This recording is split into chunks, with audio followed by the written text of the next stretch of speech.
So, hi, my name is Merlin. Today I'm going to talk about what I learned today. Um, but the thing is that,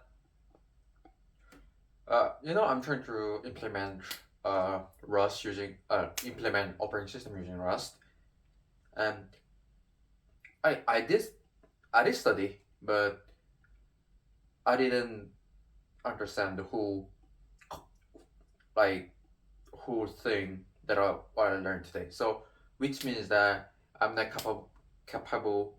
Sorry, which means that I need more study about operating system concept to explain. So I think I'm just gonna do it tomorrow. But right now, what I'm going to trying to talk about is I'm just trying to talk about like the front end development. Uh, so our topic is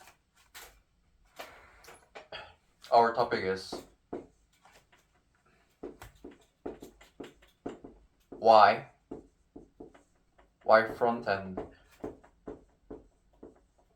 front uh, front end development is difficult.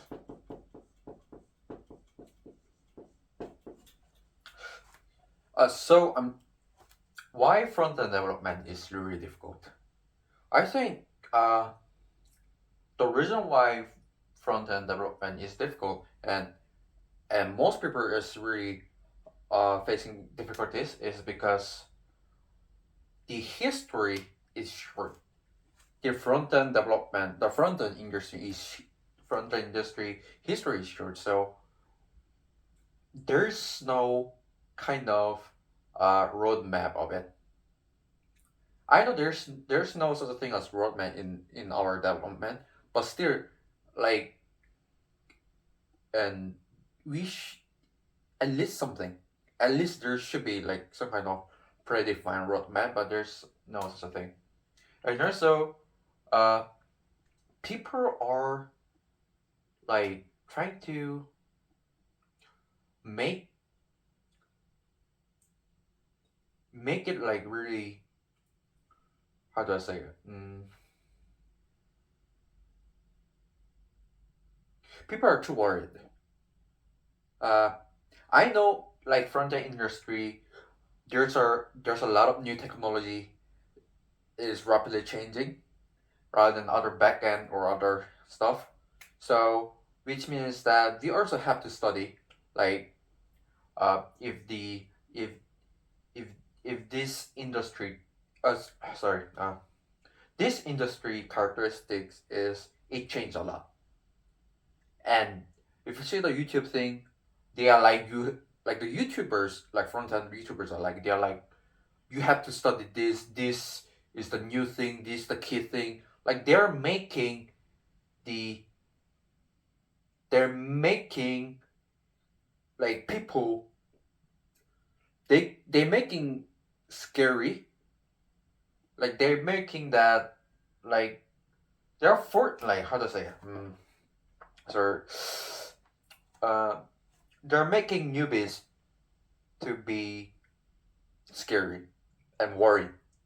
What if like scary, which is that our because like if you see the YouTube, they are saying like this is the new era and this is the key of it. You should learn something. But if you're starting like front end or first time,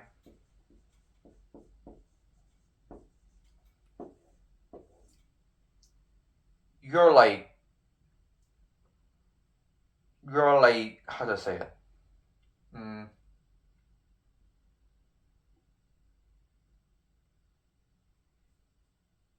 tempt. I think it's tempt is wrong wrong vocab. Sorry, my my English is really bad. So which is they're like too worried. Like front end newbies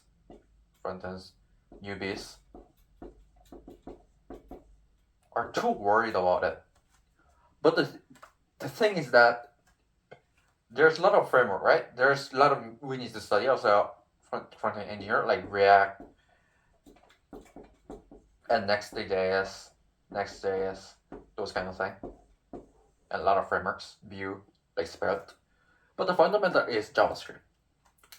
Yeah, which means that don't try to make stuff with React for it the first time. You have to understand how JavaScript working, how we make the website without relying on these frameworks or this library. We can just make website with the pure JavaScript, and after that, use React and see how it goes.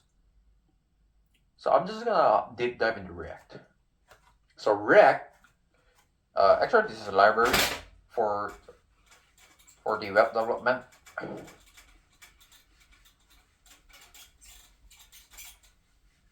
React make us to build single page application, but it sounds really hard. But I'm just gonna say what's in the React. React is JavaScript library, right? Inside React, there's a virtual DOM.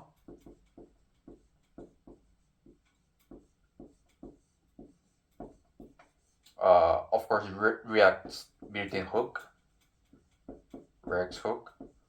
But let's just forget about it. But the fundamental thing is that virtual DOM and bundler. Bundler.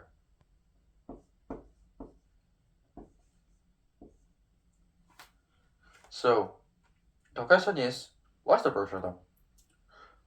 A virtual DOM. This sounds really difficult. The thing is that this is just calculating your DOM structure, but using object.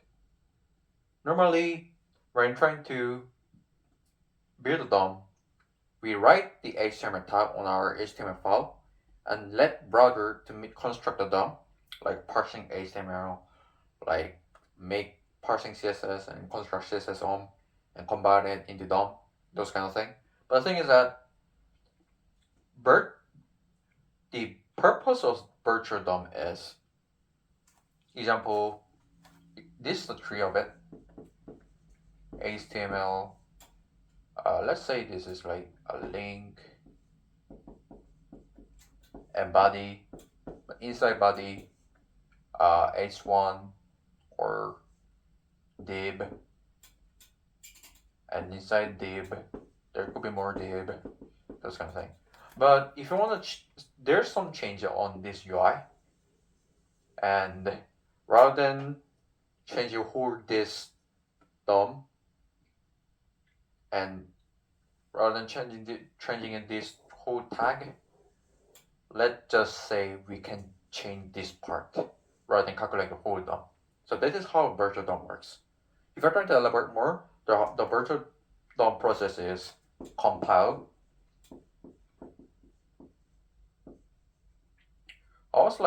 I think it was like reconcile, and patch. Compile. What is the compile? It compiles into some kind of object that represents your DOM. Tag, div, attribute,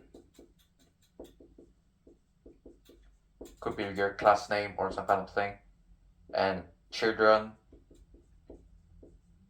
an array of it. If there's no children, there could be it could be empty array. And this object is a representation of your DOM. And to make it to this object, we call it compile. Yes, to compare the DOM structure, we have to make it into the object that we can easily to compare it. So compile is the one to change the object. That's called the virtual DOM. A reconcile is the check which one is different.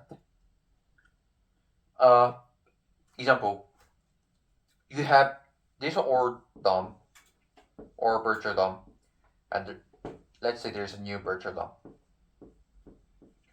You compare this. Actually, this is kind of drawing of it. But if you look at the code of it, it's gonna be like this object. You compare this object because there's a new virtual DOM has to be the virtual DOM representation, right? And you compare and check is the differences. If there's differences, reconcile it. And after that, patch is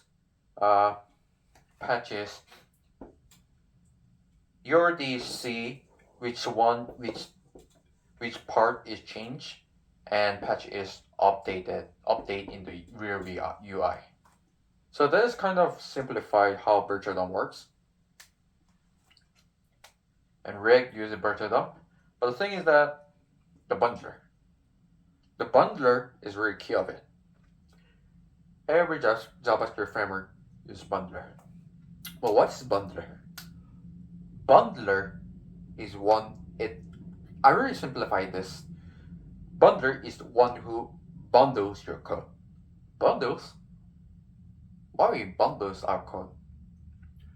Actually, if you're trying to, you feel like some kind of 6 months of, if you have 6 months of experience of studying front-end development,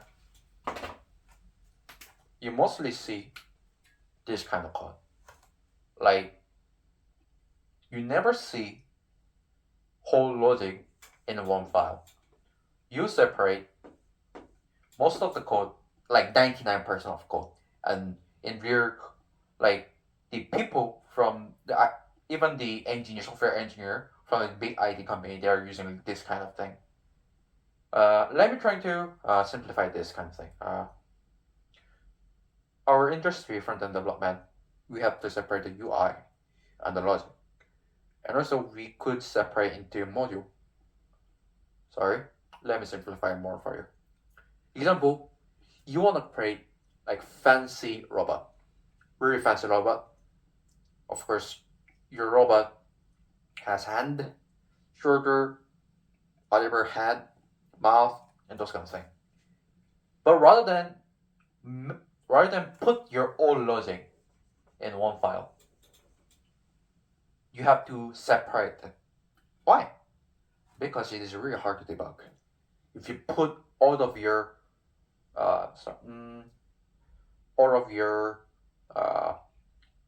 logic, like your hand, your shoulder has to move, right? But your your robot chest has to move also. Those kind of thing is example in one file. It will be hard to debug it.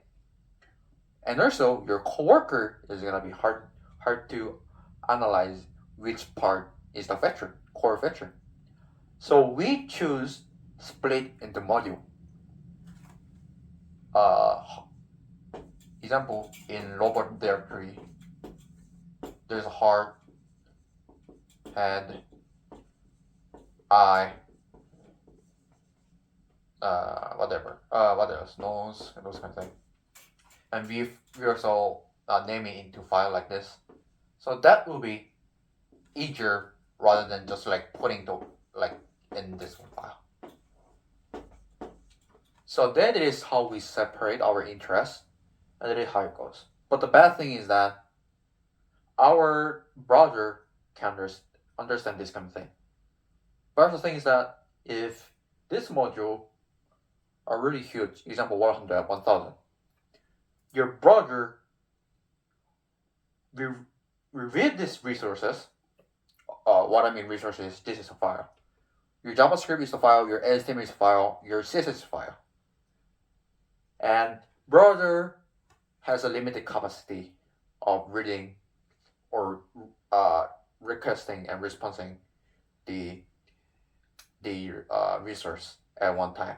I think HTTP1 can read the resource six resources at one time, and those kind of thing. So, for example, you have like 1,000 of resource and 1,000 resource of this robot feature, and your browser has to analyze it, had to read it. So that's gonna be like that's gonna be really uh, really late because there's capacity of your browser has to read, which, and this also means that there could be a lot of HTTP requests, and your user is gonna be mad and gonna be like mad, yeah, mad, or kind of be like frustrating because your user wanna see robot, but user cannot see robot at one time, so that's gonna be frustrating and let your user sleep.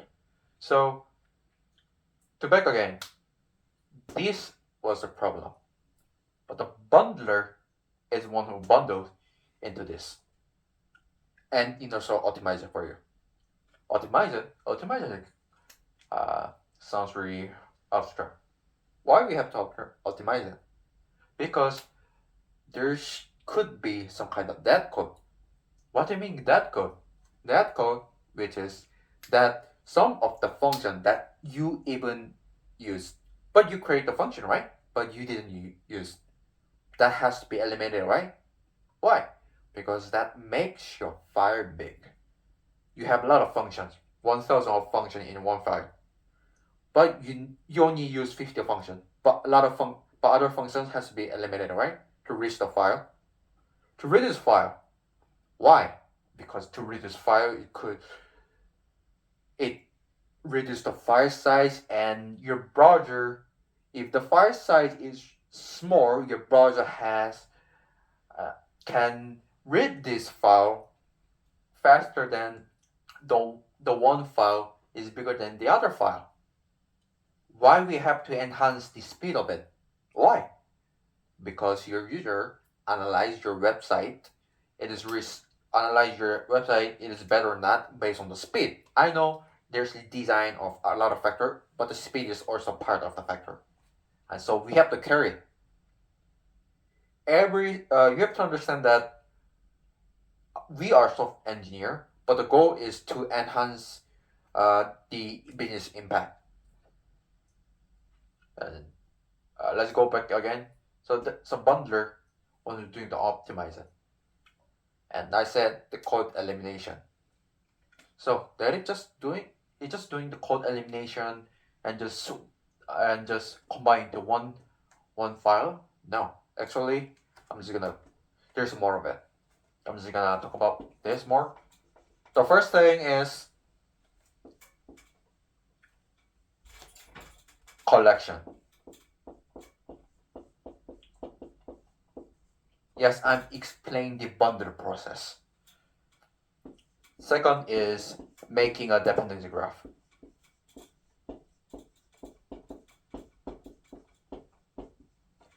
And third, transpilation.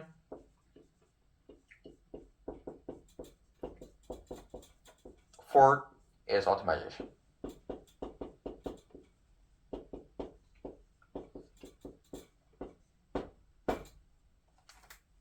So collection. Why we need collection?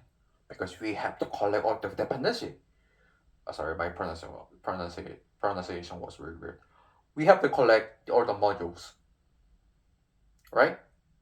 We have to combine this kind of big module into one module.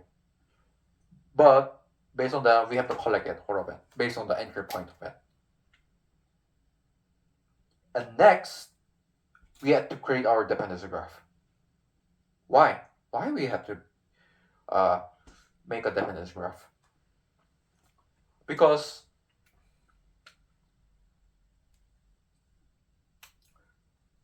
some of the file, some of the module is even not used, and also to transpile it.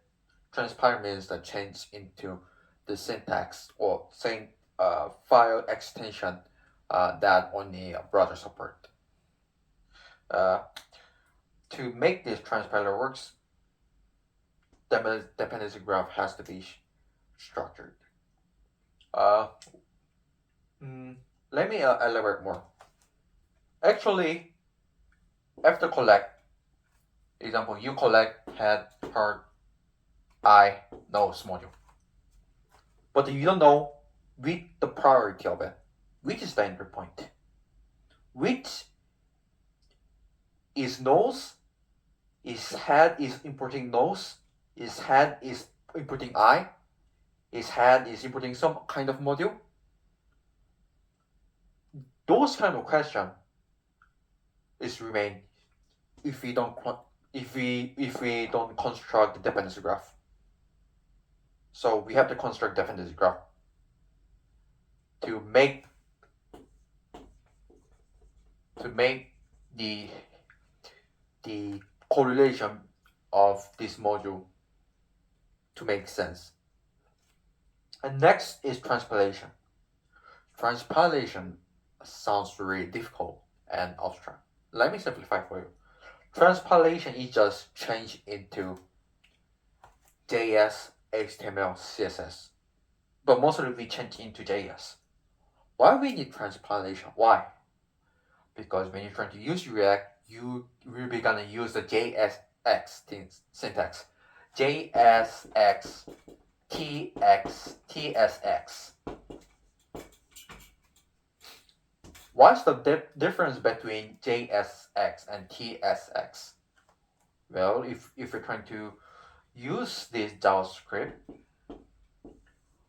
and if you're trying to put event handler, you're just gonna put the document event handler. You have to select the element based on their attribute, and you have to put the event type, right? But JSX simplified this for you.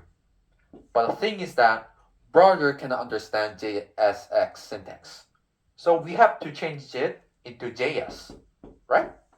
Because browser can only understand JavaScript, HTML, CSS. I mean, I know there's a lot of resources that browser understand, like emails, those kind of thing. We're just gonna keep it this way to make a website.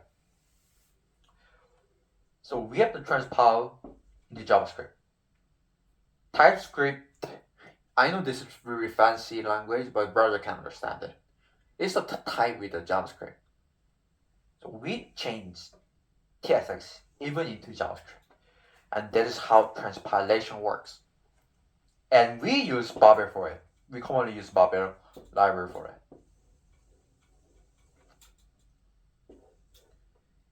So that is really how transpilation works? No, there's more of it, of course. I'm just gonna try to really simplify it for you. Transpilation, we use abstract syntax tree to make it into JavaScript. We utilize abstract syntax tree or a lot of packages for it, because there is no code execution on the bundler. You have to really care about this. There's no code execution in the bundler. Yes, we statically analyze this kind of thing. And next is optimization. Like I just said, dead code elimination, and also dead code elimination or those kind of thing is called tree shaking. And also there is minification. We commonly use Telstra library for the minification. I know there's a lot of library, but I'm just gonna say famous thing. The minification is just like reducing the code, because in the code there should be space or line break, right? It's just reducing it. Tertiary is the one doing it. That's for minification. Why? Why we have to decrease the code? Why we have to delete the space or line break? Because based on that, if you're doing that, there's gonna be your file size is gonna be more reduced.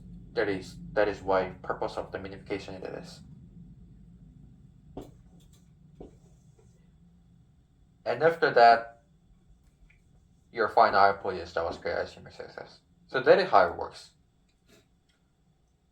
But the really hard thing about front-end and industry is optimization. We use Cursor for the minification. For tree shaking is rely on the Babel. A bundler is rely on the bundler. But the thing is that there is no predefined research for the tree shaking. Even the constructing dependency graph is different. every bundler has their own way to construct dependency graph and to do the tree shaking thing. And that is why front end industry is really hard because the history is really short and there is no compact and predefined uh, or analyze of how does tree shaking works and how they construct dependency graph. Are they using computer science logic? We don't know because we have to see how it goes to just we can just look at the code of it because everything this open source library exists, but the code is really hard. It's really difficult, and so I think this is why front end in development is very difficult. Yes, actually, you don't have to understand this kind of whole concept to make a simple website. You can use ChatGPT or Cursor to build a website. But the thing is that what I truly believe is front end development or back end development or our software engineer is our job is to solve a problem. So our job is just solving problem like every day. But to enhance the speed of the solving problem, we have to know about computer science logic and we have to go deep about how does it works. And that is why we have to learn about this kind of thing. This is my opinion. You just, if you're not what if you don't agree with me, you can just you know what I'm trying to say. Because I really have short time of in this industry, so you can just you know what I'm trying to say. So I think that is really hard why front end engineers are having a difficult time.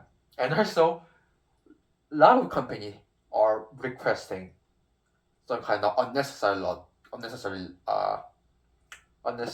knowledge. Example, some of the IT company asked me which one is better. Which which one is better in terms of tree shaking, CJS or ESM? Yeah, he was like asking me about if the module is ESM is more likely uh, better than CJS in terms of tree shaking, and one of the one software engineer in big IT company asked me about this kind of stuff, and he said he even don't know how to construct tree shaking, but he asked me about the tree shaking question, and I don't know. I just worried about it. So this is just kind of explanation why front-end development is difficult. And I also explain how the bundler works, how the virtual DOM works, to why we need such as like tree shaking or those kind of things. So this is it. So bye bye.